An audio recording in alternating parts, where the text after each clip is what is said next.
हरे कृष्णा। 6 जुलाई 2025 रविवार के दिन आ रही है देवशयनी एकादशी। ये एकादशी अपने आप में बहुत विशेष है क्योंकि ये चातुर्मास का प्रारंभ करवाने वाली एकादशी है। जो भी भक्त इस एकादशी का पालन कर रहे हैं उन्हें इस एकादशी व्रत का पारण करना होगा अगले दिन यानी कि 7 जुलाई 2025 सोमवार के दिन सुबह 5:30 से लेकर 10:11 के बीच में। ये चातुर्मास की सबसे पहली एकादशी है और कई भक्त इसी एकादशी से चातुर्मास व्रत करना आरंभ करते हैं। तो ये थी आने वाली देवशयनी एकादशी की कुछ विशेष जानकारी। अगर आपके लिए इतना काफ़ी है तो अभी आप इस वीडियो को देखना बंद कर सकते हैं और कुछ और भी देख सकते हैं। लेकिन अगर आप देवशयनी एकादशी का महत्व जानना चाहते हैं और उस दिन के शुभ मुहूर्त के विषय में और डिटेल में जानना चाहते हैं तो इस वीडियो में आगे तक बने रहिए। और अगर अभी तक आप हमारे इस वीडियो को सुन रहे हैं तो चलिए अब हम आपको लेकर चलते हैं इस देवशयनी एकादशी के विषय में और विस्तृत जानकारी के अंदर। आज इस वीडियो में हम आपको बताएंगे कि आखिर ये देवशयनी एकादशी किस दिन है, इस दिन के शुभ मुहूर्त कौन से हैं, पारण करने का समय हम पहले ही आपको बता चुके हैं और इस देवशयनी एकादशी का महत्व क्या है, क्योंकि बिना महत्व जाने किसी भी एकादशी को करने का मन किसी को नहीं होता और इसलिए ये महत्वपूर्ण एकादशी के विषय में चलिए आज हम विस्तार से बात करते हैं। हमारे वैदिक परंपरा में आषाढ़ मास के शुक्ल पक्ष की जो एकादशी आती है उसे देवशयनी एकादशी, हरिशयनी एकादशी, पद्मा एकादशी या फिर देवपोढ़ी एकादशी के नाम से जाना जाता है। इसी दिन से चातुर्मास का आरंभ होता है और इसीलिए पद्म पुराण में भी कहा गया है आषाढ़े शुक्ल पक्षे तु एकादश्याम विशेषतः विष्णुना शयनं प्रोक्तम देवशय्या तु सा स्मृता। आषाढ़ शुक्ल एकादशी के दिन भगवान विष्णु 4 महीने के लिए योग निद्रा में चले जाते हैं और इसीलिए इस काल को देवताओं का रात्रि काल भी कहा गया है। इस बार ये देवशयनी एकादशी आ रही है 6 जुलाई 2025 रविवार के दिन। एकादशी तिथि का आरंभ होगा 5 जुलाई 2025 को शाम 6:58 पर और एकादशी तिथि पूर्ण हो रही है 6 जुलाई 2025 रविवार को रात 9:14 पर। इस एकादशी व्रत के पारण का समय है अगले दिन यानी कि 7 जुलाई 2025 सोमवार को सुबह 5:30 से लेकर 10:11 के बीच में। इस दिन सूर्योदय का समय रहेगा सुबह 5:29 और ब्रह्म मुहूर्त रहेगा सुबह 4:08 से लेकर 4:49 के बीच में। अगर प्रातः काल में भगवान श्री विष्णु की पूजा अर्चना करना चाहते हैं तो प्रातःकालीन पूजा का समय रहेगा सुबह 4:28 से लेकर 5:29 के बीच में। इस दिन सूर्यास्त का समय है शाम 7:23 और संध्या काल की पूजा करने का समय रहेगा शाम 7:23 से लेकर 8:23 के बीच में।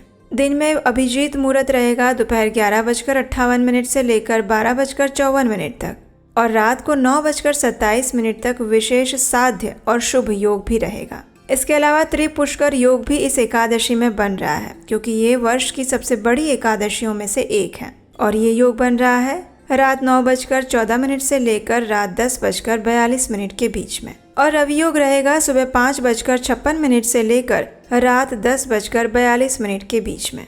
इस दिन राहु काल का समय है शाम 5:39 से लेकर 7:23 तक। इस प्रकार ये आने वाली देवशयनी एकादशी के विषय में कहा जाता है कि जो भी व्यक्ति इस एकादशी का पूर्ण श्रद्धा और नियम से पालन करता है और जो व्यक्ति इस दिन भगवान श्री हरि की सुंदर पौराणिक कथा को सुनता है उसके सहस्त्र पूर्व जन्मों के पाप नाश हो जाते हैं, उसे परम भगवान की विशेष कृपा भी मिलती है। और ये वही एकादशी तिथि है जब भगवान श्री हरि 4 मास के लिए क्षीर सागर में योग निद्रा में चले जाते हैं। ऐसे समय में बाकी सभी देवी देवता भी भगवान श्री नारायण के चरणों का आश्रय लेते हैं और उन्हीं की सेवा में व्यस्त रहते हैं। इस वजह से इस 4 मास को चातुर्मास का वो समय बताया गया है जब आध्यात्मिक साधक को अधिक से अधिक अपनी साधना, जप, तप, दान और पुण्य कार्य करने चाहिए। अधिकतर लोग देवशयनी एकादशी से प्रारंभ होने वाले चातुर्मास का पालन करते हैं। हालांकि इस्कॉन में चातुर्मास का पालन पूर्णिमा से किया जाता है। ये ऐसे 4 मास है जो आपको परम भगवान श्री कृष्ण की भक्तिमयी सेवा का सुवर्ण अवसर प्रदान कर रहे हैं और ये ऐसे 4 मास भी हैं जिसमें अगर आपने थोड़ा सा भी प्रयास कर लिया तो आपका आध्यात्मिक अकाउंट समृद्धि से छलकने लगेगा। चातुर्मास के ये 4 मास हैं श्रावण, भाद्रपद, अश्विन और कार्तिक मास। ये 4 मास वर्षा ऋतु का भी काल होता है। तो अगर वैज्ञानिक दृष्टिकोण से देखा जाए तो इस मास में अपने शरीर का और स्वास्थ्य का ध्यान रखना अत्यंत जरूरी बन जाता है, क्योंकि इसी समय में अनेक प्रकार के मच्छर, जीवाणु, कीटाणु हवा में फैले हुए रहते हैं। अनेक बीमारियां और संक्रमण फैले रहते हैं। इसलिए इस 4 मास के अंदर अगर खान पान का विशेष ध्यान रखा जाए तो आप अपने शरीर को स्वस्थ रख सकते हैं। और यही कारण था कि हमारे बुद्धिमान ऋषियों ने इस चातुर्मास का व्रत पालन करना आरंभ करवाया था। तो अब आप भी मानते होंगे कि हमारी वैदिक संस्कृति सिर्फ धार्मिक नहीं अपितु वैज्ञानिक और तार्किक भी है। शास्त्रों का मानना है कि चातुर्मास में किया गया कोई भी जप, तप, दान और पुण्य कार्य उस व्यक्ति को 16 लाख गुना ज्यादा फल देता है। कई लोग चातुर्मास व्रत का पालन एकादशी से आरंभ करते हैं, यानी कि देवशयनी एकादशी से लेकर देव उत्थान एकादशी तक। और इस्कॉन के अंदर हम चातुर्मास का पालन पूर्णिमा से करते हैं। तो ये थी आने वाली देवपोढ़ी एकादशी के विषय में संपूर्ण जानकारी। हमें आशा है कि ये जानकारी आपको उपयुक्त लगी होगी। और अगर अभी तक आप इस वीडियो में बने हुए हैं तो हम आपको धन्यवाद देना चाहते हैं, क्योंकि आपने अपने जीवन का इतना समय हमें दिया और इसलिए हम आपके समय की कीमत करते हैं और सिर्फ वेद, पुराण, शास्त्र से ली गई प्रमाणभूत जानकारी ही आप तक पहुंचाते हैं, क्योंकि हम समझते हैं वर्तमान समय में धन से भी ज्यादा कीमत है समय की। समय मूल्यवान है। इसी विचार के साथ आज के इस वीडियो को यहीं पर विराम देते हैं और हम आपसे मिलेंगे फिर एक बार देवशयनी एकादशी से जुड़ी और महत्वपूर्ण जानकारी और उससे जुड़ी सुंदर कथाओं के साथ आपके अपने चैनल उपदेशाष्टकम पर। चलिए अब बात करते हैं एक गुड न्यूज़ की। आखिर 3 साल बाद फिर एक बार हम आपके लिए वही विशेष आत्मसात कोर्स लेकर आ रहे हैं। हमारी लाइफ की प्रैक्टिकल प्रॉब्लम्स का रियलिस्टिक सॉल्यूशंस भगवत गीता से कैसे मिल सकता है, यही चीज़ हम सीखेंगे 18 सत्रीय इस आत्मसात कोर्स के अंदर। ये कोर्स सिर्फ महिलाओं के लिए है। Women can register themselves. उसका लिंक नीचे डिस्क्रिप्शन बॉक्स में दिया गया है। उस गूगल फॉर्म को भर के आप अपने आप को रजिस्टर कर सकते हैं इस कोर्स के लिए। कोर्स से जुड़ी हुई और भी जानकारी नीचे डिस्क्रिप्शन बॉक्स में मिल जाएगी।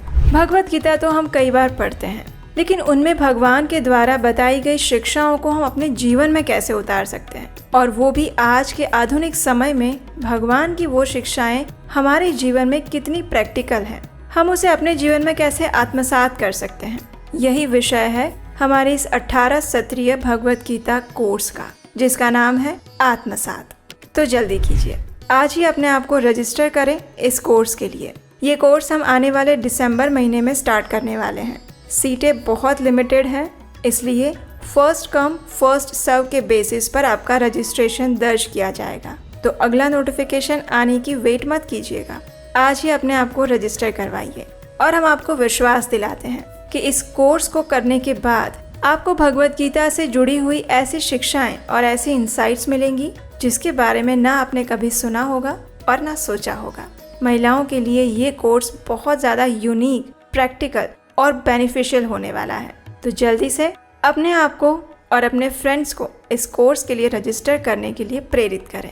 इस कोर्स की संपूर्ण जानकारी और गूगल फॉर्म का लिंक नीचे डिस्क्रिप्शन बॉक्स में है, वहां जाकर फिल कर सकते हैं। हरे कृष्णा।